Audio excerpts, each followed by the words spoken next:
Toliau žengiame į paslaptingą mėnulio kortą, pažymėtą skaičiumi 18. Tai pasąmonės, sapnų, nuojautų, bet kartu ir pasimetimo bei iliuzijų zona. Mėnulio šviesa yra apgaulinga, ji keičia daiktų formas, prideda tokius keistus šešėlius, todėl ir kortoje matome taką vedantį į nežinią tarp dviejų bokštų.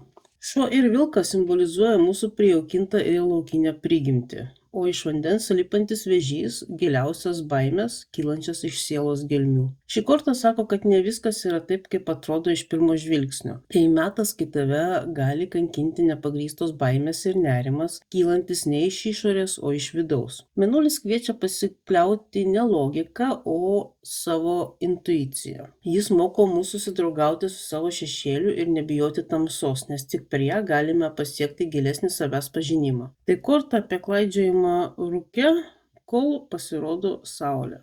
Paklauskite savęs, kokios baimės jūs klaidina ir ką bando pasakyti jūsų sapnai bei nuojauta.